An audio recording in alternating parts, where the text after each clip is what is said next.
అతన్ని తిట్టేయాలి, అతన్ని బదనాం చేసేయాలి. ఏమో ఏం దరిద్రం రా బాబు ఇది.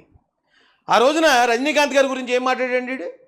మేము వచ్చేది ఒక స్టారు, పక్క రాష్ట్రానికి సంబంధించినటువంటి స్టారు, ఇక్కడ జీరో, అక్కడ హీరో, ఇక్కడ జీరో.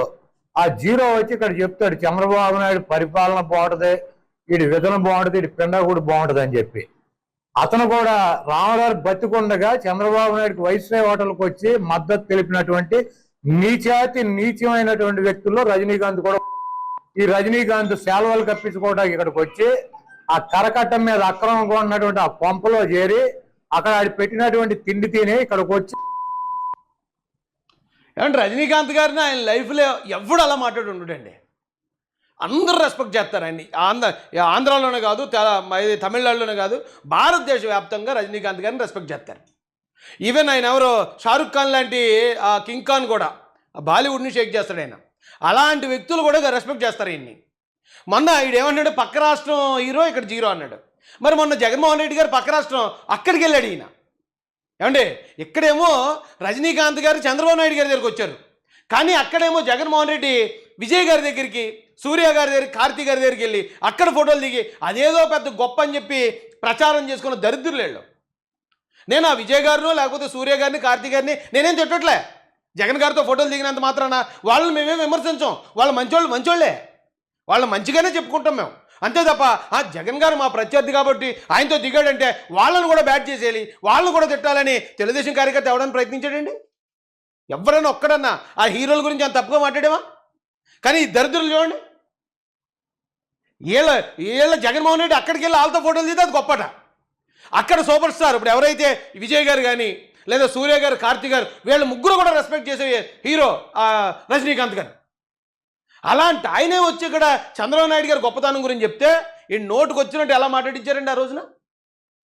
అంటే ఎవరు మంచి చెప్పకూడదు, మంచి మాట్లాడకూడదు, మాట్లాడిన వాళ్ళ మీద బురద వేసేస్తే ఇది ఎలా ఉంటుందంటే అండి, ఏదో సినిమాలో ఆడపిల్లలకి చదువు లేదని, ఆడపిల్లలకి చదువు చెప్పాలి, ఎలాగైనా సరే ఆడపిల్లల్ని చదివించాలని చంద్రబాబు నాయుడు గారు లాంటి ఒక పెద్ద ఆయన ఓ స్కూల్ పెడతాడు. ఆ పిల్లల్ని ఎలాగైనా సరే వాళ్ళ ఇంట్లో వాళ్ళని బతులాడి ఆ స్కూల్కి తీసుకొచ్చి అందులో పాఠాలు చెప్తూ ఉంటాడు.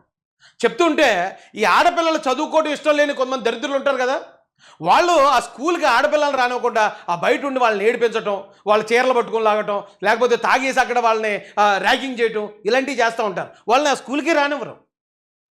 అలా అడ్డుపడుతున్నారండి ఈ రోజునల్లో.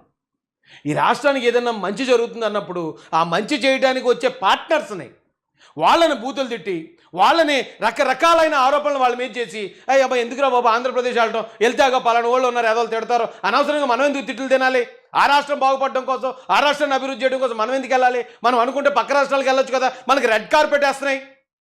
ఇప్పుడు కర్ణాటక కానీ, తమిళనాడు కానీ, తెలంగాణ కానీ, కేరళ కానీ రెడ్ కార్పెట్ వేస్తే ఎవరైనా ఇన్వెస్టర్లు వస్తారంటే, ఇక్కడికి వచ్చి గలీజ్ యాదవులతో గలీజ్ మాటలు మనమేం పడాలని చెప్పి వీళ్ళు అటు పోవాలి. ఈ రాష్ట్రానికి పెట్టుబడులు రాకూడదు, ఈ రాష్ట్రం అభివృద్ధి అందకూడదు. అది కదా వీళ్ళ కుతంత్రం. చంద్రబాబు నాయుడు గారు హయాంలో ఈ రాష్ట్రాన్ని అభివృద్ధి చేయకుండా ఉండాలంటే ఇలా అడ్డుకోవాలి. మరి ఇలాంటి ఏదైనా ఎలా వదిలేస్తే ఎలాగండి? దేశద్రోహం కేసు పెట్టాలండి ఇలాంటి వాళ్ళ మీద. ఇప్పుడు ఈడున్నాడు ఈ నిష్టదరిద్రుడు, వీడికి పేటీఎం ఇస్తే బిల్ గేట్స్ని తిడుతున్నాడు. ఈడెంతటి బతుకెంత? ఏమంటే మైక్రోసాఫ్ట్ అధినేత, ప్రపంచ కుబేరుల్లో ఒకడు, ఆయన ఈరోజు మన రాష్ట్రం కోసం వస్తే చంద్రబాబు నాయుడు గారి మీద ఉన్న గౌరవంతో, లేకపోతే జనరల్గా ఈ కొత్త రాష్ట్రానికి పెట్టుబడులు రావండి. జగన్ ఉన్నాడు 5 సంవత్సరాలు, ఎవరైనా వచ్చారు కొత్త వాళ్ళు? ఉన్నవాళ్ళే పారిపోయారు. జాకీ పారిపోయింది, అమర్రాజా బ్యాటరీస్ పారిపోయారు, కియాకి ఏదైతే స్పేర్ పార్ట్లు వస్తున్నారన్నది అది కూడా రాలేదు, అది కూడా పారిపోయింది. ఈవేళ వస్తున్నారంటే అది ఖచ్చితంగా చంద్రబాబు నాయుడు గారి బ్రాండ్ ఇమేజ్. వస్తున్నారు కాబట్టి ఇదేంటి మా జగన్ ఉన్నప్పుడు రాలేదు, చంద్రబాబు వచ్చినప్పుడు వచ్చేసి పెట్టుబడులు పెట్టేస్తున్నాడు, ఈ మంచి పేరు అంతా వీళ్ళకి వచ్చేస్తుంది, వాళ్ళని ఎలాగైనా తరిమేద్దామని ఇలాంటి గలీజ్గాళ్ళు అందరూ ప్రయత్నిస్తూ ఉంటే మనం చూస్తూ ఊరుకుంటే ఎలాగండి? చట్టాలకు పదును పెట్టి జుట్లు అట్టుకుని ఇటుకెళ్ళి లోపల తోయాలి కదా. ఇది ఎవరో ఒకరి కోసమో లేకపోతే ఒకరిని నాశనం చేయడానికి చేసే ప్రయత్నం కాదు కదా ఇది. ఈ రాష్ట్రంలో వందలాది మంది, వేలాది మంది, లక్షలాది మంది విద్యార్థులకి ఉద్యోగాలు వచ్చే అవకాశాలని చెడదొబ్బుతున్నారు కదా వీళ్ళు, ఈ చెడగత్తరగాళ్ళు. ఇలాంటి వాళ్ళు అలా చూస్తూ ఊరుకోకూడదండి. మంచితనం కూడా అన్ని చోట్ల పనిచేయదు. అనేటటువంటి వాడు వ్యాక్సిన్ కోసం ప్రపంచాన్ని నాశనం చేసినటువంటి వాడు, రోగాలను సృష్టించినటువంటి వాడు. ఏనాడో వీడు రోగాలకు సంబంధించినటువంటి పాండమిక్ గురించి మాట్లాడాడన్నది ఎపిస్టల్ ఫైల్స్ లో కూడా తేలి. ఎప్పుడు వినలేదు మనం బిల్ గేట్స్ గురించి, ఎప్పుడు ఎటువంటి రాంగ్ న్యూస్ కానీ కనీసం విమర్శ కూడా వినలేదు. ఈవేళ వీడు మాట్లాడుతున్నాడు, వీడు సపోర్ట్ చేసేది ఎవరిని? వైసీపీని. వైసీపీ అధినేత ఎవరు? ఆయన మీద ఎన్ని లక్షల కోట్ల ఆరోపణ ఉంది, ఎన్ని నెలలు ఆయన జైల్లో ఉండొచ్చాడు. అదే వైసీపీలో ఉన్న ఎంపీలు సొంత బాబాయిల్ని గొడ్డలతో ముక్కలుగా నరికేసిన నరరూప రాక్షసులు. వీళ్ళు అధికారంలో ఉన్నప్పుడు కొన్ని వేల కోట్లు కల్తీ లెక్కరు అమ్మి డబ్బు సొమ్ము చేసుకుని 30,000 మంది చావుకు కారణమైన వాళ్ళు. ఎంతకన్నా రాక్షసులు ప్రపంచానికి ఎక్కడన్నా ఉంటారా? ఎక్కడన్నా ఉంటారా ఎంతకన్నా రాక్షసులు? అలాంటి వాళ్ళు వెనకేసుకొస్తూ ఈ గలీజ్ సాలేగాడు బిల్ గేట్స్ గారు రేపు పొద్దున ఎవరో కూడా రావడానికి వెళ్తే వాళ్ళు తిడతారు, ఆ గలీజ్ బ్యాచ్ ఉంది ఒకటి, అక్కడికేం వెళ్తాంలే అని ఆగిపోవాలని కదండి కుట్రది. మరి ఇలాంటి వాళ్ళని ఈ కుక్కల్లా మురుగుతూ ఉంటే వీళ్ళని చూస్తూ ఊరుకుంటే ఎలాగా? రాష్ట్రాన్ని అభివృద్ధి జరగనివ్వకుండా అడ్డుపడుతున్న ఇలాంటి వాళ్ళని అలా వదిలేస్తే ఎలాగండి? అబ్బాబే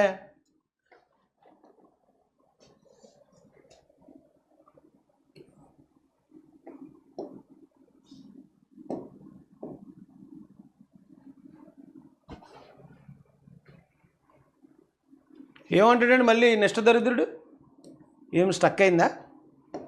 సందర్భంలో మీడియా ఫోకస్ చేసింది ఇది దోమల్ని చంద్రబాబు గారిని జైల్లో పెట్టినటువంటి సందర్భంలో మీడియా ఫోకస్ చేసింది ఇది దోమల్ని సృష్టించి దోమల్ని తీసుకొచ్చి ఎక్కడెక్కడి నుంచినో అక్కడ జైల్లోకి పంపిస్తున్నారు, ఆయన్ని చంపడానికి కుట్రపన్నారు. అందరూ జోక్గా కామెడీగా అనుకున్నారు. కానీ నిజ జీవితంలో బిల్ గేట్స్కి సంబంధించిన మస్కిటో ఫ్యాక్టరీ ఒకటి ఉందంట కొలంబియాలో. లార్జెస్ట్ అట ప్రపంచంలోని 30 మిలియన్ల జెనెటికల్లీ మోడిఫైడ్ మస్కిటోస్ని ప్రతి ఏడాది 11 దేశాల్లో రిలీజ్ చేస్తున్నట. ఇప్పుడు ఇది అప్పట్లో సినిమాలో వచ్చిన సీన్ అండి ఇది. అదేదో సూర్య గారి సినిమా బందోబస్తు అనుకోండి సినిమా పేరు, తెలుగులో దాన్ని డబ్ చేశారు. ఆ సినిమాలో విలను ఇలాంటి ఏంటది మిడతలను ఏమైనా తయారు చేసి వదులుతాడు అనమాట. అతన్ని కూడా చంపుతారు, ఆ మిడతలను కూడా చంపుతారు. సినిమా అది. ఆ స్టోరీ చెప్పేస్తున్నాడు వీడు. అలాంటి పనులు ఏమైనా చేస్తే అమెరికన్ గవర్నమెంట్ ఊరుకుంటుందా? అక్కడ దేశాధ్యక్షుడు ఏదో చిన్న పక్కనున్న స్టెనోతో పులోర్ కల్పన చూస్తేనే బిల్ క్లింటన్ని మొత్తం బదనాం చేసి పాడేశారు వాళ్ళు. జగన్మోహన్ రెడ్డి గారిని చూస్తూ ఊరుకున్నట్టు వేరే దేశాల్లో ఊరుకోరు అలాగా. కానీ నోటికి ఏదొస్తే అదే. సినిమాలో సీన్ తెచ్చి అలా దోమలు తయారు చేసేసి దేశాలు వదిలేస్తున్నాడట బిల్ గేట్స్. అలాంటి వాడిని ఆంధ్రాకి రప్పిస్తారా అని అడుగుతున్నాడు ఈ నిష్ఠ దరిద్రుడు, ఈ అష్టవంకరలో ఉన్నవాడు. ఈ సకల రోగాలకి ఇప్పుడు రోగం అన్నాడు కదా, రోగం అంటాడు మొఖం చూస్తుంటే ఆ మాట గుర్తొస్తుంది నాకు. ఇలాంటి దరిద్రుల నీచలు ఉన్నారండి బాబు ఆ వైసీపీ పార్టీకి అనుకూలంగానే. ఏదైతే నేచరు బెటర్ నేచరు అన్నటువంటి పాయింట్ చెప్పుకొస్తా. ఇది తాజాగా సంచలనం చూస్తుంది. బిల్ గేట్స్ పక్కన ఇండియాకి వస్తున్నాడు సంజీవని ప్రాజెక్ట్ మన వాళ్ళే సెట్ చేసుకొస్తుంది. ఇప్పుడు దీనికి సంబంధించినటువంటి ఒక ఔత్సాహికుడు బయట పెట్టినటువంటి విషయాలు ఇప్పుడు వెలుగులోకి వస్తున్నాయి. దోమల్ని ఎలా పుట్టిస్తున్నారు, ఎలా సృష్టిస్తున్నారు. అతను బిల్ గేట్సా? ఆడికి వచ్చినాడు బిల్ గేట్స్ అతను. అదేదో చూపిస్తాడు ఒక అడ్డమైన వీడియో, ఎక్కడో దాంట్లో పోయి వీడియో ఒకటి తెచ్చేసి ఏ సినిమాలో సీనో తెచ్చేసి ఇదే అదే అంటాడు అంతే. ఆ రప్ప బ్యాచ్ ఉన్నారు కదా వాళ్ళు గంజా చేసేసి అదే నమ్మేస్తారు. ఎలా పెంచుతున్నారు, దోమలతో రోగాలు సృష్టించి ఆ రోగాలకి మందులు వీళ్ళు కనుక్కుని అమ్ముతున్నారనమాట. ఇట్లాగనమాట దోమల సృష్టికి సంబంధించినటువంటి పరిశోధకులు బయట పెట్టినటువంటి విషయాలు ఇట్లాగ పుట్టి ఇలాగ వీటి సృష్టి. ఏమంటే అవి దోమలు అయ్యి ఇంతంత పొడుగు ఉన్నాయి, అట్లా దోమలు అన్నాడు వీడు. అంతే, ఇంకే వాళ్ళు ఏదైనా చెప్తారు, నమ్మేవాళ్ళు ఉన్నారు వాళ్ళకి వైసీపీలోని. అయితే దీని గురించి ఆల్రెడీ మీరు ఈ వీడియో అంతా చూసే ఉంటారు. సాయిరెడ్డి కరెక్ట్గా చెప్పాడు. ఒకప్పుడు మైక్రోసాఫ్ట్ వ్యవస్థ శాడిష్టంగా నెత్తిని పెట్టుకుంటా. దేశానికి కూడా ద్రోహి వాడు, భారతదేశానికి కూడా ద్రోహి, అది గుర్తుపెట్టుకోవాలి. అయినా సరే ఆ ద్రోహి ఎందుకు నెత్తిని పెట్టుకుంటున్నారు కోట ప్రభుత్వం ఆలోచించుకోవాలి. ఈ జర్నలిస్ట్ సాయి అనేటటువంటి వ్యక్తి వైఎస్ఆర్సీపీ పేటింగ్ బ్యాచ్ ఎవరికైతే మంత్లీ పే చేస్తున్నారో యూట్యూబ్ ఛానల్స్కి దాంట్లో ఒక వ్యక్తి జర్నలిస్ట్. నాకు తెలిసి సాయిరెడ్డి గారే డబ్బులు ఇచ్చి ఉంటారు కూడా నీడికి. అంతే లేదా? అంత నమ్మకం ఎందుకు చెప్తాడు? అప్పుడు సాయిరెడ్డి గారు నెంబర్ 2లో ఉన్నాడు. ఎస్, నేను కూడా డబ్బులు పంపించేవాడిని, నెల పంపించేవాడిని పార్టీ తరఫున. మా పేటీఎం కుక్కాడు, మేము ఎలా మొరగమంటే అలా మొరుగుతాడు, ఎవరి మీద మొరగమంటే వాళ్ళ మీద మొరుగుతాడు, మా పేటీఎం కుక్కని అతనే తేల్చేశాడు. అతనే పంపించేవాడు నెల నెల డబ్బులు అతనికి. ఎందుకంటే అప్పుడు డీల్స్ అన్నీ ఇతనే చేసేవాడు కదా, జగన్ గారు ఎలాగ చేయరు కాబట్టి ఈయన పంపించి ఉంటాడు డబ్బులు. అలాంటి కుక్క సాయి ఈవేళ బిల్ గేట్స్ దుర్మార్గుడు రాక్షసు నోటికి ఏదో వస్తుందో అవుతాడు. ఎందుకంటే ఇప్పుడు పేమెంట్ కొంచెం ఎక్కువ వచ్చి ఉంటుంది. ఎందుకంటే మరి ఇది ఇంటర్నేషనల్ న్యూస్ కదా, ఆయన మీద వాగాలంటే, ఆయన మీద మొత్తం ఆయన బ్యాట్ చేయడానికి ఈ వైసీపీ మొత్తం బ్యాచ్ అంతా దిగాలంటే కొంచెం పేమెంట్ ఎక్కువ ఇచ్చి ఉంటారు. దాంతోపాటు ఏమంటే సాక్షిలో కూడా ఒక స్టోరీ చేస్తారు 17 గంటల క్రితం. దీనికి ఏదో సంథింగ్ ఏదో చెప్పారు. ఇక్కడ చూడండి, బిల్ గేట్స్ మెలిండా గేట్స్ అంటే వాళ్ళని ట్యాగ్ చేశారు. బిల్ గేట్స్ మీద దుష్ప్రచారం ఇప్పుడు. ఎందుకంటే జరిగేది మంచి జరగకూడదు, ఈ రాష్ట్రానికి ఏ మేలు జరగకూడదు. అర్థం చేసుకోవాలి, మన భవిష్యత్తును నాశనం చేయడానికి కేవలం జగన్మోహన్ రెడ్డి అధికారంలో రావడం కోసం ఈ రాష్ట్ర ప్రజల భవిష్యత్తును కూడా నాశనం చేయడానికి అతను ఎన్ని ప్రయత్నాలు చేస్తున్నాడు, ఎన్ని కుట్రలు చేస్తున్నాడు అనేది మీరు అందరూ గమనించాలండి.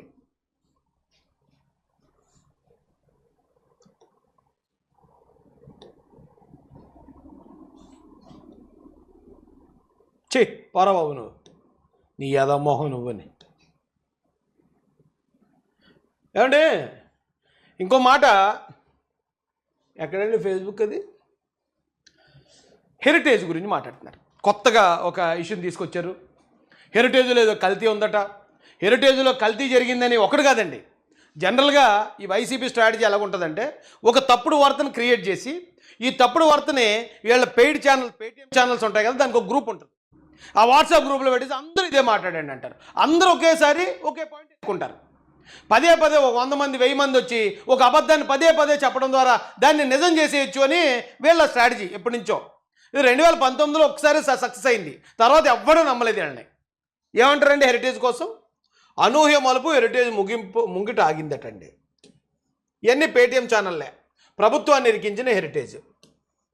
టీటీడీ నెయ్యిలో హెరిటేజ్ పాత్ర. ఏమంటే ఇందా డైరీ కల్తీ నెయ్యి భాగోతం ఆధారాలతో బట్టబయలు. ఇక అన్నిటిలోనూ హెరిటేజే. లడ్డు కల్తీలకి ఈడు వచ్చాడు, ఈడు నిష్టదరిద్రుడు. ఏమండి బోలే బాబా ఇందాపూర్ హెరిటేజ్ పెన్ను దుమారం. ఇవన్నీ ఎందుకండి? ఈడు మా మిస్టర్ బీన్ గాడు లడ్డు కల్తీ అంటుంటే హెరిటేజ్ కల్తీ బయటపడి. హెరిటేజ్ కల్తీయా? హెరిటేజ్ కల్తీ అని అంటే వీళ్ళ స్ట్రాటజీ మీకు జస్ట్ 2 లైన్లో చెప్తాను. వివేకానంద రెడ్డి గారి మర్డర్ని ముందు గుండెపోటని, తర్వాత కాదని కప్పెట్టేయడానికి తీసుకెళ్తూ దాన్ని అడ్డుపడ్డందుకు చంద్రబాబు నాయుడు గారే చంపారని చెప్పారు వీళ్ళు. అది ఎవరు ఇంకా మర్చిపోలేదు. సేమ్ ఇక్కడ కూడా లడ్డూలో కల్తీ చేశారు, దాదాపు 250 కోట్లు కల్తీ జరిగింది. అంతా కూడా అది సింథటిక్ ఘీ అంటే కెమికల్స్తో కూడిన పదార్థం, అది అసలు నెయ్యే కాదని సిబిఐ ఛార్జ్షీట్ వేసింది. ఛార్జ్షీట్ వేస్తే ఇప్పుడు వీళ్ళు ఏం చేశారు? అబ్బాయి కాదు మేము మాకు క్లీన్ చీట్ ఇచ్చేసింది చంద్రబాబు నాయుడు గారే ఇదంతా అని మొన్నటిదాకా వాగారు. అప్పటికి జనాలు నమ్మట్లేదని, కాదు ఇదంతా హెరిటేజ్ కోసం ఇదంతా జరిగిందని ఇప్పుడు చంద్రబాబు నాయుడు గారి మీద మొత్తం ఆయన్ని బాధ్యం చేస్తూ హెరిటేజ్ మీద చేస్తున్నారండి. అది ఒకటి కాదు, మొత్తం వైసీపీ సోషల్ మీడియా అంతా కూడా హెరిటేజ్ మీద పడింది. అయితే నేను గతంలో ఒకసారి మా ఇంట్లో నా భార్యకి నాకు జరిగిన డిస్కషన్లో నేను మాట్లాడుకుంటూ ఈ పాల ప్యాకెట్ వస్తుంది లోపలికి, హెరిటేజ్ అని ఉంది దాని మీద. ఏంటి హెరిటేజ్ ఎప్పటి నుంచి వాడుతున్నావు? ఒకవేళ అది మన పార్టీదేనా లేకపోతే మనోళ్ళదేనా ఈ కంపెనీ దీన్ని వాడుతున్నావు అంటే, లేదండి నేను ఎప్పటి నుంచో హెరిటేజ్ వాడతాను, హెరిటేజ్ చాలా బాగుంటుంది, వేరే అన్నిటితో పోల్చుకుంటే దీంట్లో ఉన్న క్వాలిటీ కానీ ఇది కానీ చాలా బాగుంటుందని చెప్పింది నాతో. చెప్తే ఓకే, చంద్రబాబు నాయుడు గారు క్వాలిటీ కూడా మెయింటైన్ చేస్తారనమాట, భువనేశ్వరం క్వాలిటీ కూడా మెయింటైన్ చేస్తారనమాట అనుకున్నాను నేను అప్పుడు. అయితే ఇప్పుడు హెరిటేజ్ కోసం ఈరోజు పాయింట్ మాట్లాడదాం అనుకున్నాను కదా, మాట్లాడదాం అనుకుని లోపలికి వచ్చే ముందు నాకు ఎందుకో డౌట్ వచ్చింది. ఒకసారి ఫ్రిడ్జ్ ఓపెన్ చేసి చూద్దాం, ఏమైనా ఉన్నాయా హెరిటేజ్ అవి మన ఇంట్లో ఏమైనా ఉన్నాయా అంటే, నేను వెళ్ళి ఇందాక ఫ్రిడ్జ్ ఓపెన్ చేస్తూ దాన్ని వీడియో కూడా తీశానండి. పరబాబు నువ్వు, ఇది ఇప్పుడు వీళ్ళు చెప్తున్నారు హెరిటేజ్ ఏదో కల్తీ ఉంది, ఇంకోటి ఉంది అంటున్నారండి. లడ్డు కల్తీకి హెరిటేజ్ కల్తీకి చాలా డిఫరెన్స్ ఉంది. ఒకవేళ హెరిటేజ్ బాగాలేదనుకోండి, జనాలు కొనరు, వేరే ఆప్షన్స్ బొచ్చుడు ఉన్నాయి అక్కడ. అది క్వాలిటీ ఉంటేనే కొంటారు, క్వాలిటీ లేకపోతే దాన్ని ఎవ్వరు కొనరు. కానీ ఇక్కడ శ్రీవారి లడ్డు అలా కాదు, క్వాలిటీ బాగోపోతే ఆ పక్కింట్లో ఆ పక్క రోడ్డులో ఉన్న సురుచి ఫుడ్స్కి వెళ్ళి లడ్డు కొనుక్కోరు, ఇక్కడే తీసుకుంటారు. ఇదే ప్రసాదం. దీనికి వేరే ఆప్షన్ లేదు.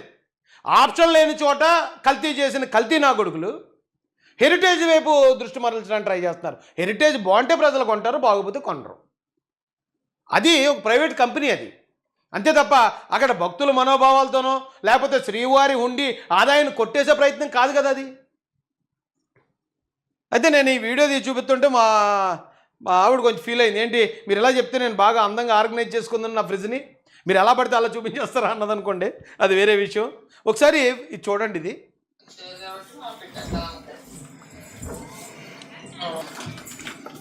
అది కర్డ్ ఉంది, హెరిటేజ్ సగం వాడేసి ఉంది, అది హెరిటేజే, అది కూడా హెరిటేజే, కర్డ్ కూడా అయ్యానా.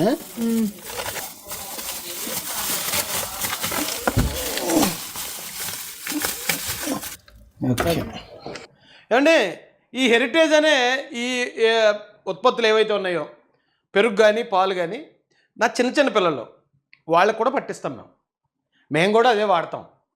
అది బాగుంది కాబట్టే మేము వాడుతున్నాం. ఒకవేళ బాగుంది నాశనం అయిపోతాం. మా ఆరోగ్యాలు దెబ్బతిని ఉండాలి కదా.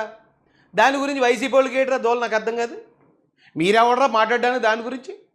అది కొనాలా వద్దా అనేది నిర్ణయించుకునే అధికారం ప్రజలకు ఉంది. ఇవాళ చంద్రబాబు నాయుడు గారు సీఎం అయిపోయారు కాబట్టి అందరూ ఖచ్చితంగా ఇది కొని తీరాల్సిందే అని రూల్ అని పెట్టారా? పెడితే అప్పుడు వాగండ్రా గలీజ్ నా ఎళ్ళరా. ఎలాగా మీరు అప్పుడు సాక్షి పేపర్ కొనాలని రూల్ పెట్టారు చూడు. సాక్షి పేపరే కొనాలి, మేము ఇదిగో 200 రూపాయలు ఇస్తున్నాం, మీరు ఖచ్చితంగా సాక్షి పేపరే కొనాలి, వేరే మీరు ఈనాడో లేకపోతే ఆంధ్రజ్యోతితో కొనకూడదు అని రూల్ పెట్టిన గలీజ్ నాయళ్ళు ఉన్నారు కదా, కల్తీగాళ్ళు. మీలాంటి వాళ్ళు వచ్చి హెరిటేజ్ గురించి మాట్లాడతారు ఈవేళ.